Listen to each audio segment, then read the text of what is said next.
The man known to history as Theodor Morell was born on the 22nd of July, 1886 in the town of Münzenberg in the central German state of Hesse. The second son of a primary school teacher, Theodor enjoyed a relatively comfortable upbringing in his hometown, and after completing his primary education, studied medicine in Paris and later Munich, until in 1913 he qualified as a doctor before serving as a ship's physician in the tropics. He then served as a medical officer on the front lines during World War I from 1917 to 1918, and after the conflict started his own medical practice in central Berlin, where in 1920 he married a wealthy actress named Hannah Law Moller. Shortly afterwards, Theodor used his wife's fortune to invest in a new medical surgery in the German capital, equipped with the finest state-of-the-art equipment in order to attract wealthy patients from Berlin's high society. He soon became well known within Berlin and beyond for his unconventional treatments in relatively minor conditions, specializing in bacterial medicine as well as the treatment of sexually transmitted diseases.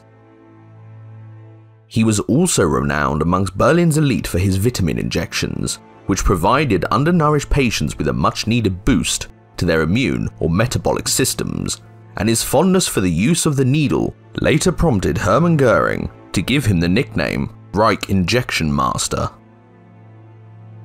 However, if Morell's injections failed to produce the desired effects, stimulants such as testosterone were often added to give his patient a short-term boost in the hope that they would come back for more, which was a practice he would continue later in his career.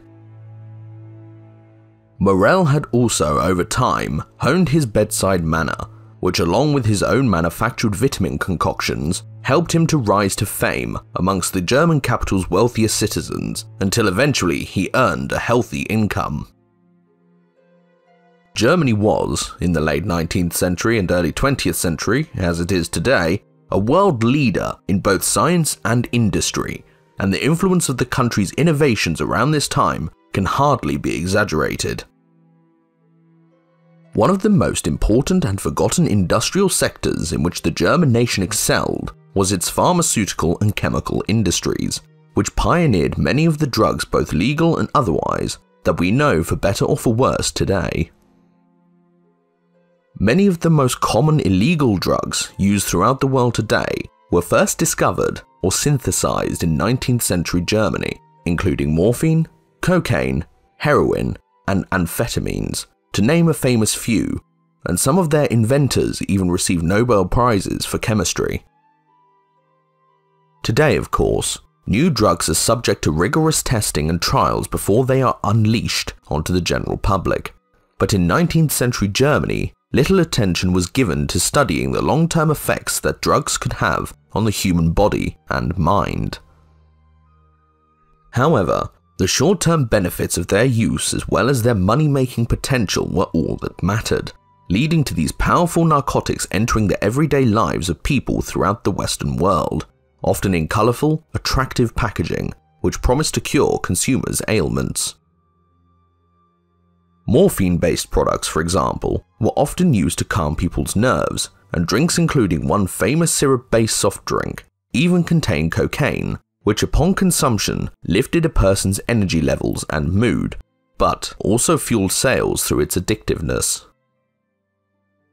However, it should be noted that the German chemical industry also produced important beneficial drugs such as aspirin, which has certainly helped the lives of as many people as drugs such as heroin have destroyed.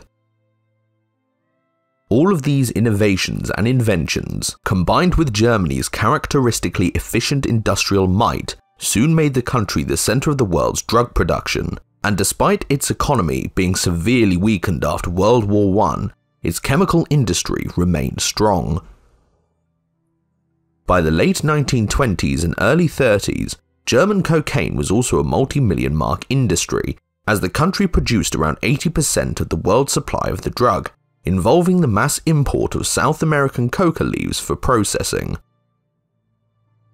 This did, however, have a knock-on effect in producing tens, if not hundreds of thousands of drug-dependent people throughout Germany, in turn making the country, or at least its major cities, famous for their narcotic-fueled residents, and the capital Berlin became particularly notorious during the 1920s.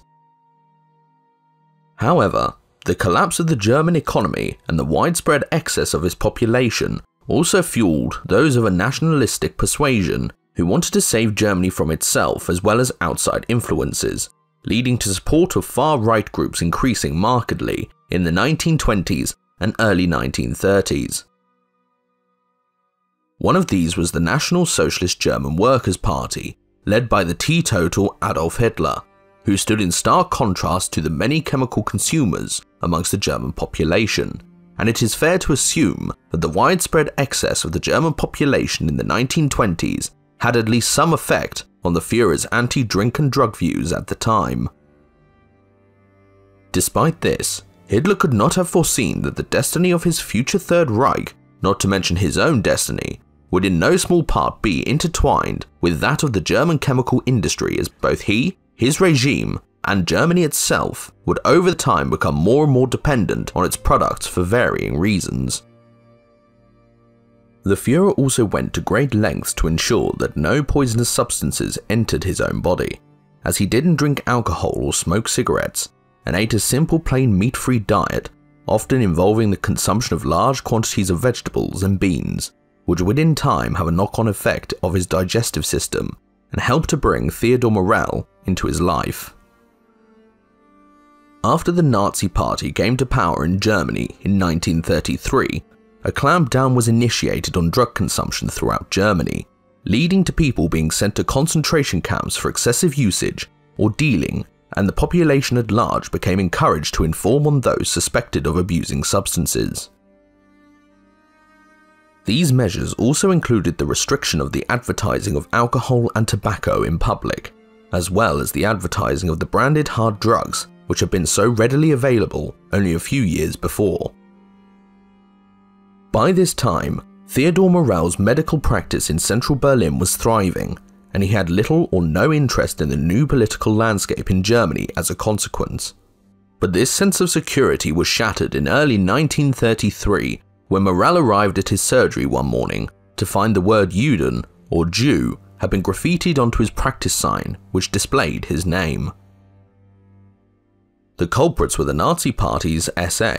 who had incorrectly mistaken Morell as a person of Jewish descent, due to his seemingly stereotypical Jewish appearance.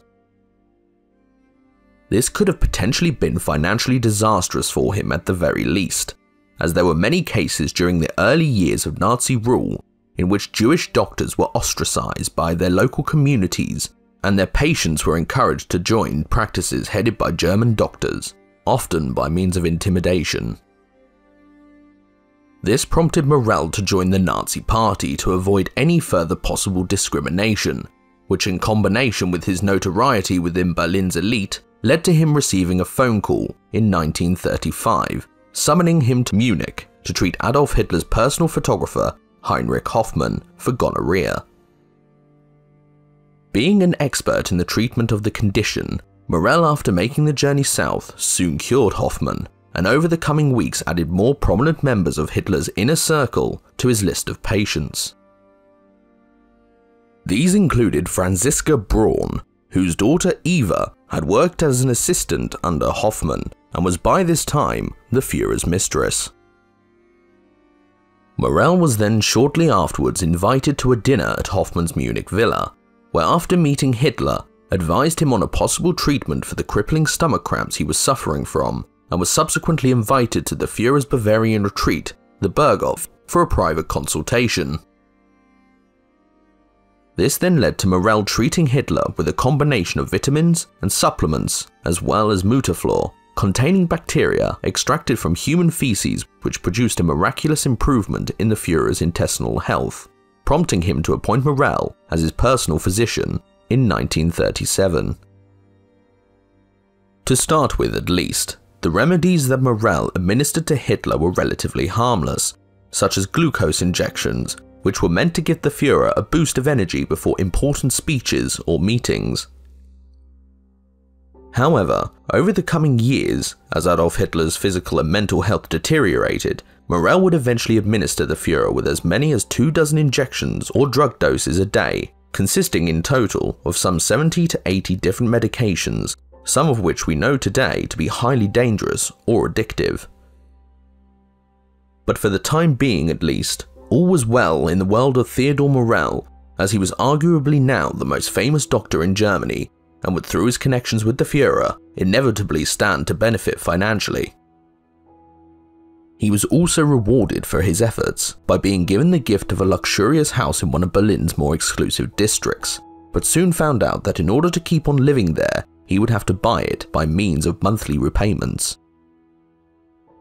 It is no secret that many of the people who made up Adolf Hitler's inner circle hated one another, a good number of which saw Morell as an obstacle or rival for the Führer's attention, and persistently tried to undermine him over the coming years.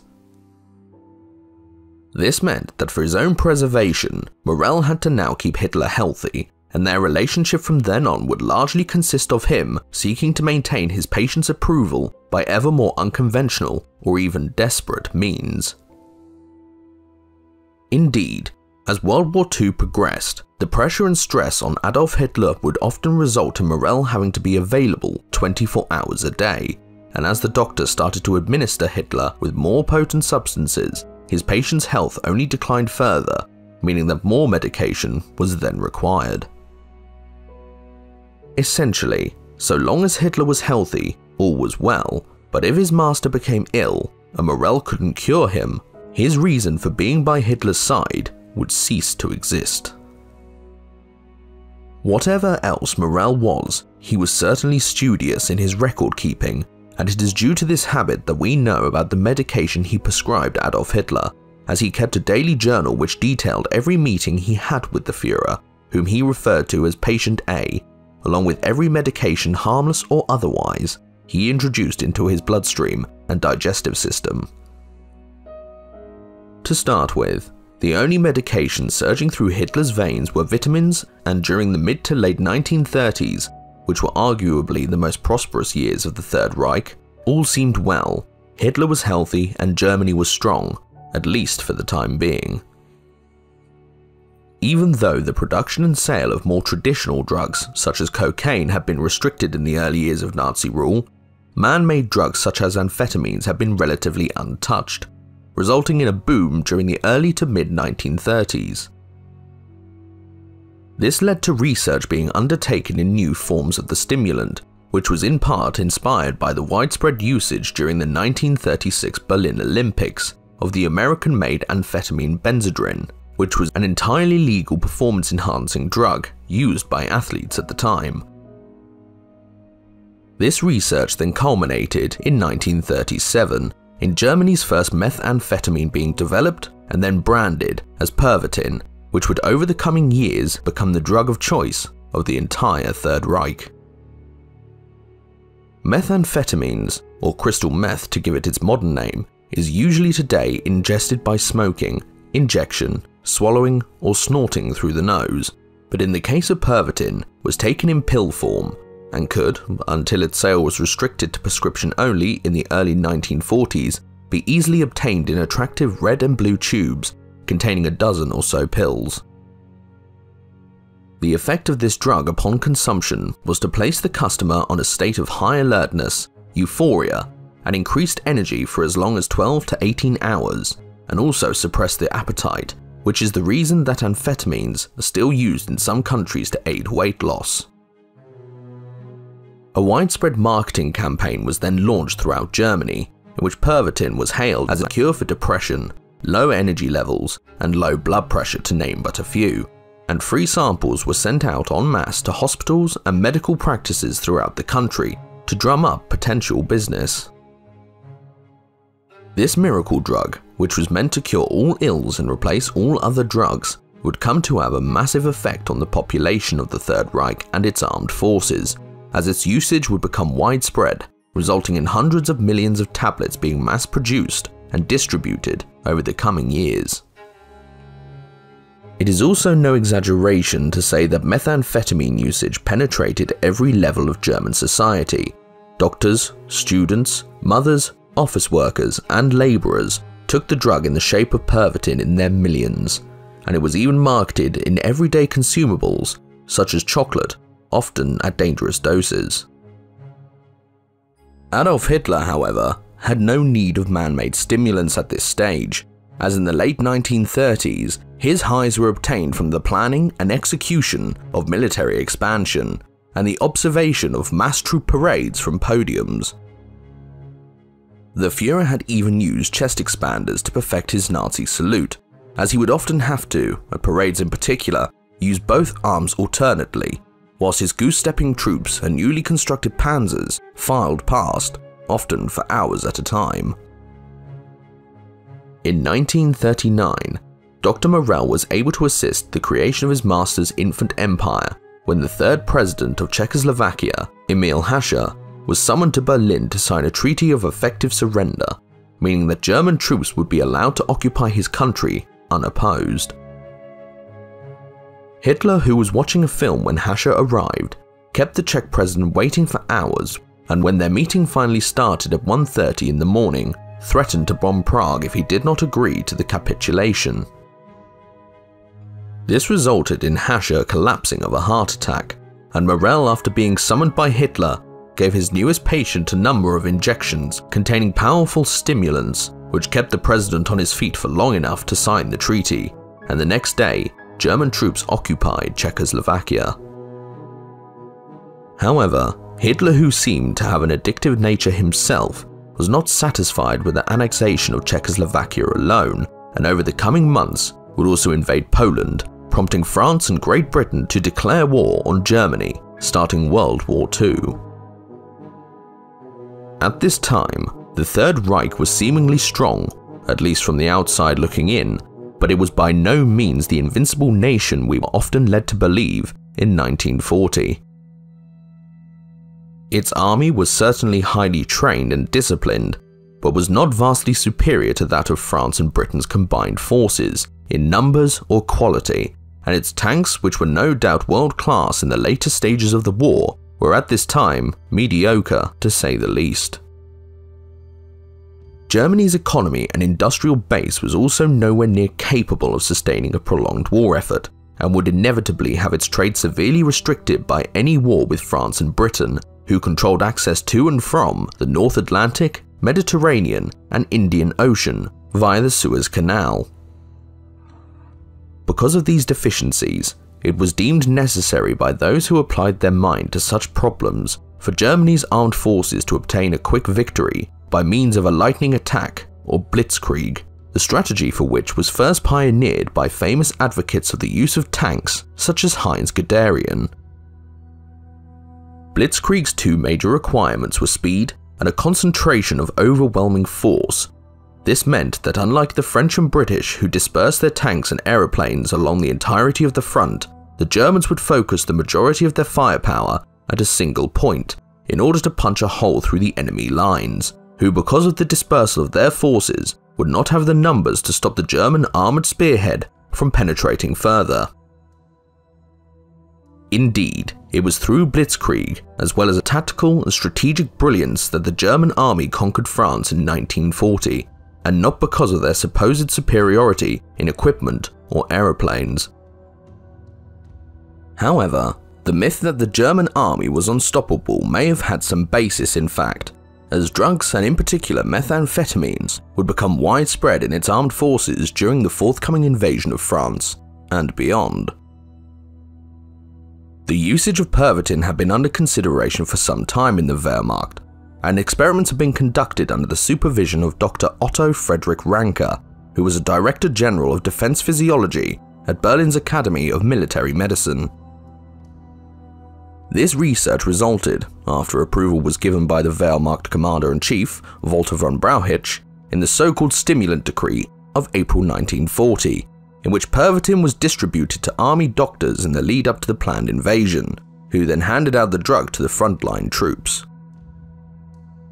This measure has, until recently, been largely ignored or even forgotten by many historians, but it must, given the sheer number of drugs involved, have been one of the deciding factors in what would become one of the most famous and successful military invasions in the entire history of warfare.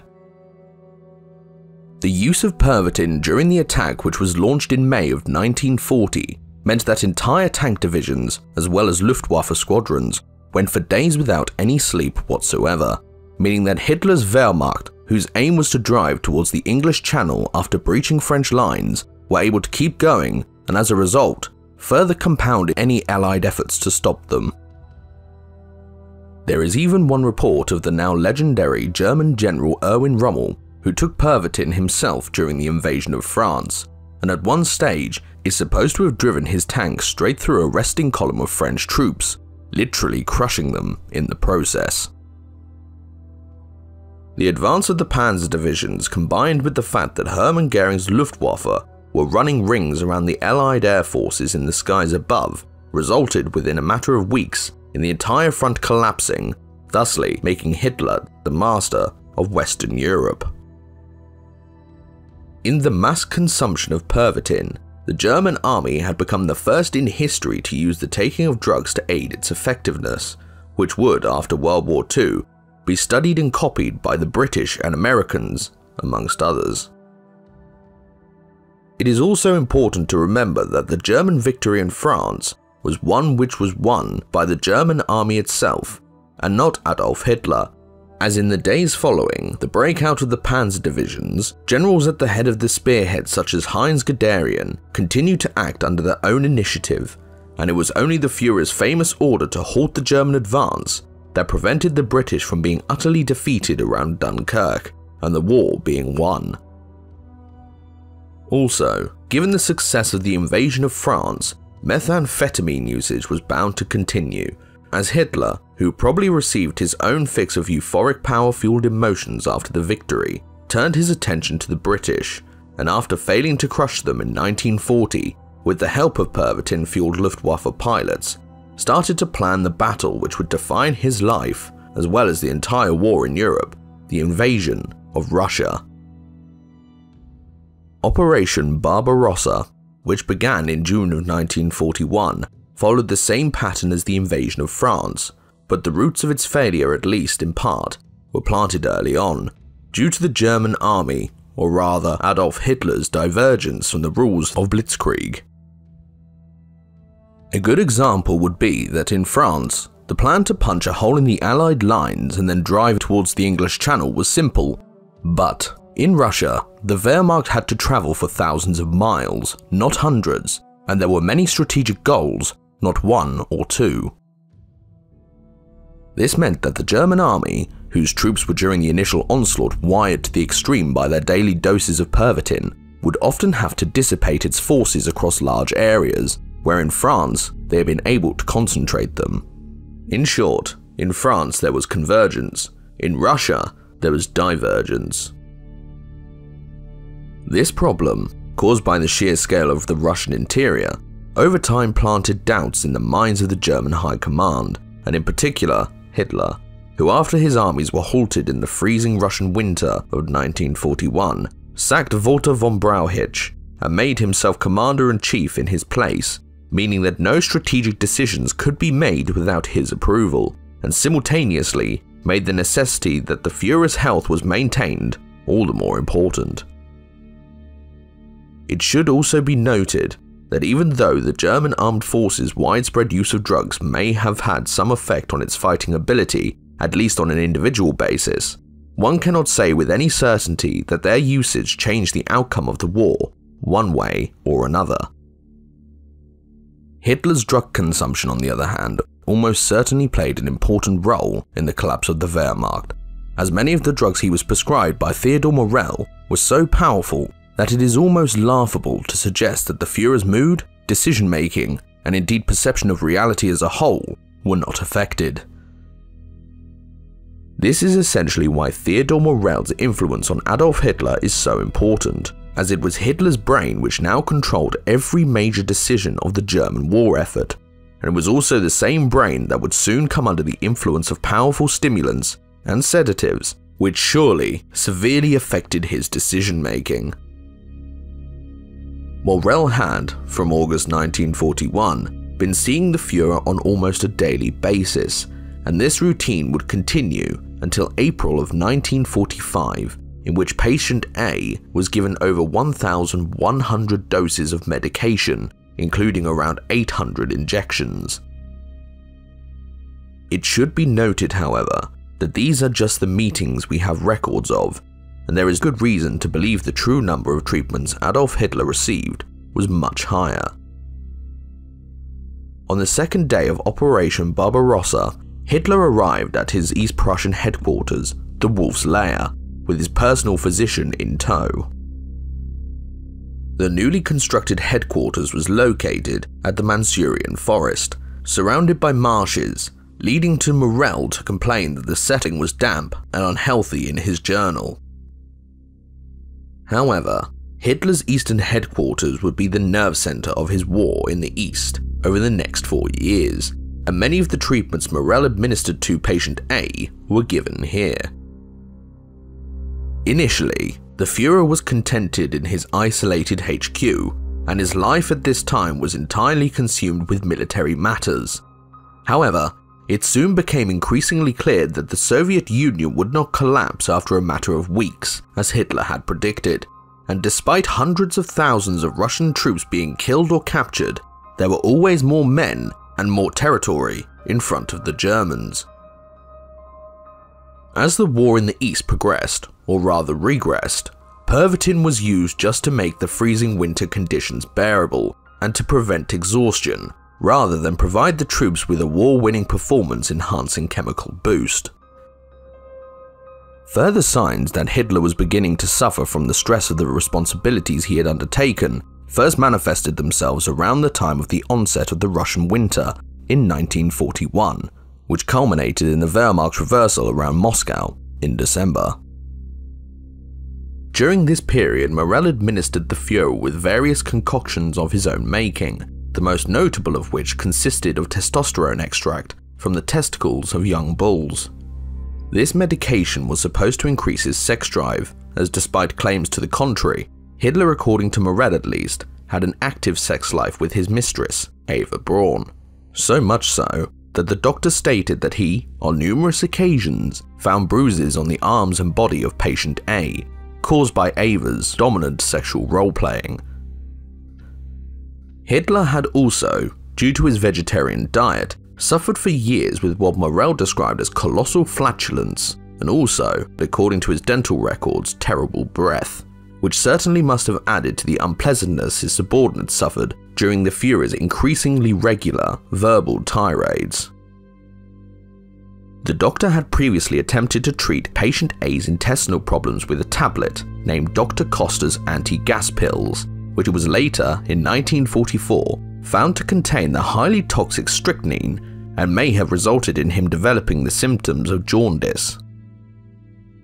From 1943, Morell began to inject Hitler with an opioid called Eucadol, a drug similar to heroin which was used to relieve severe pain and spasms, but which, if used in the correct dosages, did not sedate the patient, but in fact gave him or her drastically increased energy levels. Eucadol was, however, highly addictive, which made Morell think twice about administering it. However, at this time, Hitler was suffering from severe pain, which the doctor's usual remedies had not alleviated, and the Führer had a high-level meeting with Mussolini that day, which he needed to be on top form for. Morell decided that the drug's use was necessary, and was no doubt relieved when Hitler's symptoms evaporated within minutes of the first injection, and he returned to his work with renewed vigor and energy. Hitler then later insisted that Morell give him another injection of the drug, which he reluctantly agreed to, leading to Hitler talking constantly for 3 hours at, rather than with, Mussolini during the conference. Eyewitness accounts expressed embarrassment at Hitler's behavior at this meeting, as it was clear that he was under the influence of drugs, as he time and again would not allow the Italian dictator to speak. But no one had the courage or influence to talk to the Führer about his strange behavior, and in the coming days, weeks, and months, Morell, who could not deny the clearly addicted Hitler his daily doses of Eucadol, had now ceased to be a physician and was now instead his master's drug dealer.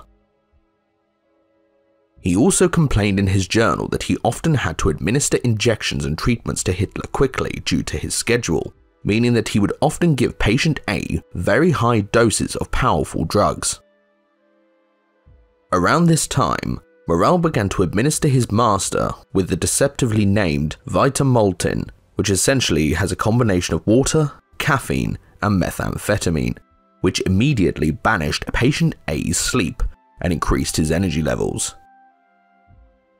Indeed, many in Hitler's general staff, as well as Eva Braun, were patients of Morell's, as well as Mussolini and many others, including the famous filmmaker Leni Riefenstahl, who almost unbelievably was the recipient of numerous morphine enemas.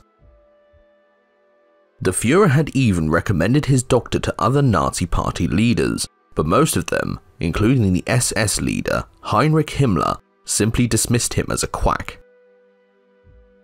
On one occasion, Himmler obtained one of the tablets that Morell was giving to Hitler and had it tested by his own SS doctors, who found that Vitamoltin also contained methamphetamine. Despite this, Hitler, whose word was final, would continue to support his personal physician to the very end, possibly because he was one of the few people in his life who made him feel better, as opposed to those around him who only ever brought him bad news. During the Nazi occupation of Russia, Morell used his connections within the regime to initiate the formation of his own drug empire. This involved the acquisition of factories, plants, and abattoirs, which would then, with the help of the state transport network, gather animal parts as well as other ingredients from all over the German-held territories, which were then upon delivery distilled, refined, and manufactured into Morell's own branded hormone and vitamin supplements. These would then be sold on by the millions to state agencies, such as the military and the SS, which along with the large amounts of money he was receiving from his top Nazi patients made Morell rich. However, his pharmaceutical enterprise soon fell apart when the Soviets began to recapture territory from the Germans in the last part of the war, which hampered the doctor's supply chain and combined with Allied bombing of Germany's industrial centres effectively ended Morell's business, along with the Third Reich's narcotics and drugs production as a whole. By 1944, Hitler's health was spiralling rapidly, as he must have known deep down that the Reich was doomed, and it is difficult to see how he could continue in his role, when he surely must have felt near constant depression, despair, anger, and fear.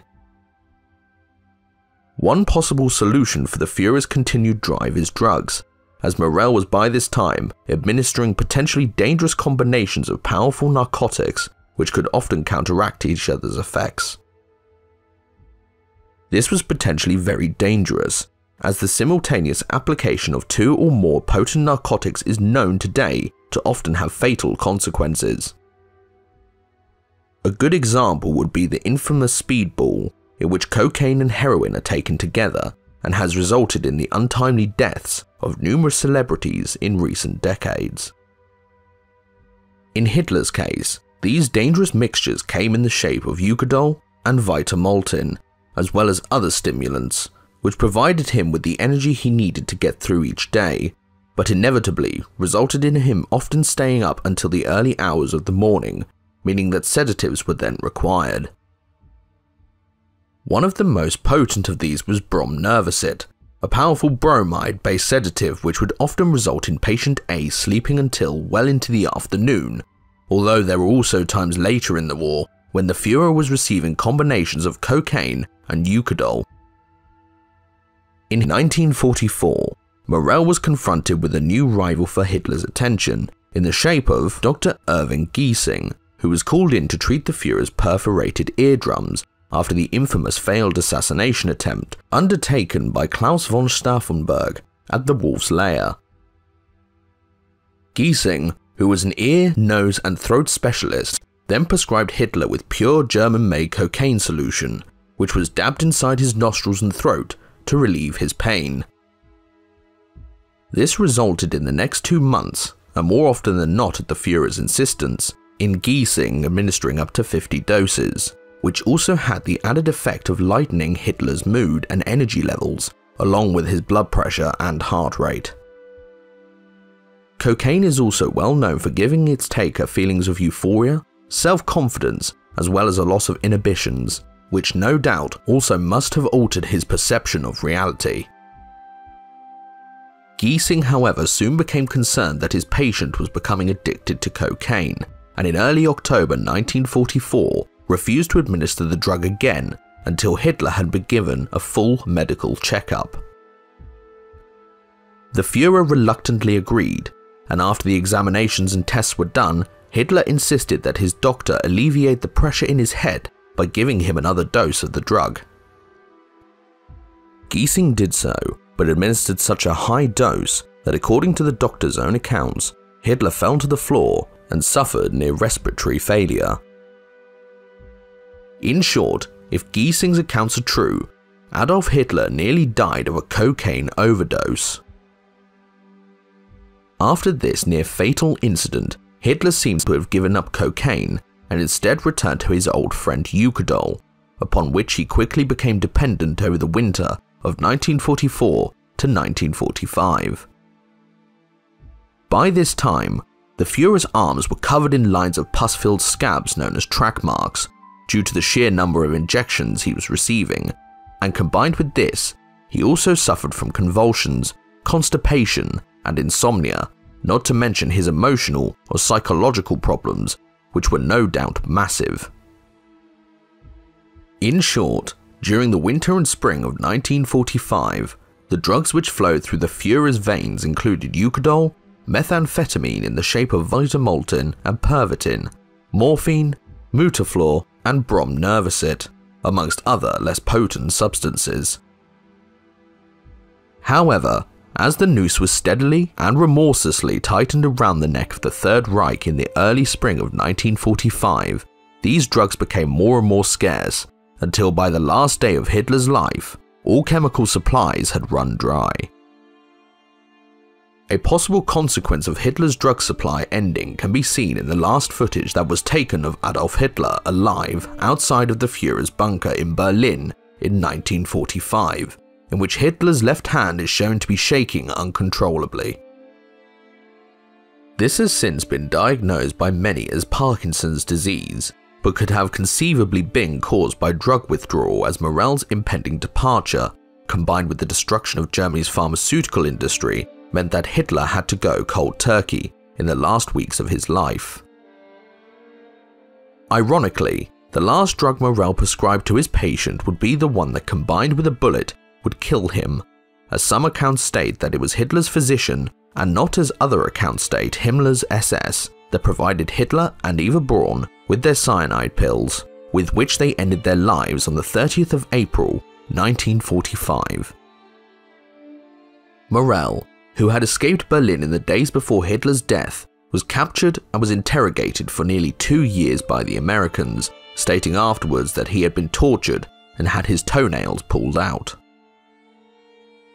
Even if his claims are untrue, the interrogation and fear of potentially being executed for war crimes must have caused Morell a lot of anxiety, which, combined with the massive stress and pressure he had been under over the last decade, as well as his unhealthy lifestyle, culminated in his death on the 26th of May, 1948 in Bavaria. It is unclear whether Theodor Morell administered Adolf Hitler with such dangerous concoctions of drugs out of ignorance or desperation, as he either had no knowledge of their potential dangers, or on the other hand, was simply attempting to provide his master with short-term fixes to his health in the shape of hard drugs, in full knowledge that no cure was possible. Until recently, the full scale of drug taking in the Third Reich has been relatively unknown. However, uncovered records including Theodor Morell's accounts of his treatment of Adolf Hitler show that narcotic consumption in the Third Reich was widespread. As this information is relatively newly found, the effect of the widespread use of drugs in Nazi Germany is no more than educated conjecture at this time. We can, however, say with some certainty that Adolf Hitler's decision-making was affected by the incredibly powerful combinations of opiates and stimulants he was prescribed on a near-daily basis by Theodor Morell for at least 3 years, and it is hard to argue that these did not have at least some effect on his judgment. In summary, it has often been the case over the last 70 to 80 years that historians and indeed the general public look at the decisions and actions that Adolf Hitler and his Nazi regime made during the existence of the Third Reich as insane or just simply evil. Although this is still no excuse for the atrocities perpetrated during the Third Reich, when observed through the prisms of widespread drug taking and narcotic use, the causes or reasons for many of the more extreme and inexplicable decisions taken by Adolf Hitler and those under him can be potentially seen in a new light. The exact extent of the effect the narcotics usage had during World War II is still unknown, but given that today we know more about the effects that these powerful drugs have on the human mind and body, it is difficult to conclude that they did not have a considerable effect on the outcome of World War II and the history of the second half of the 20th century as a result.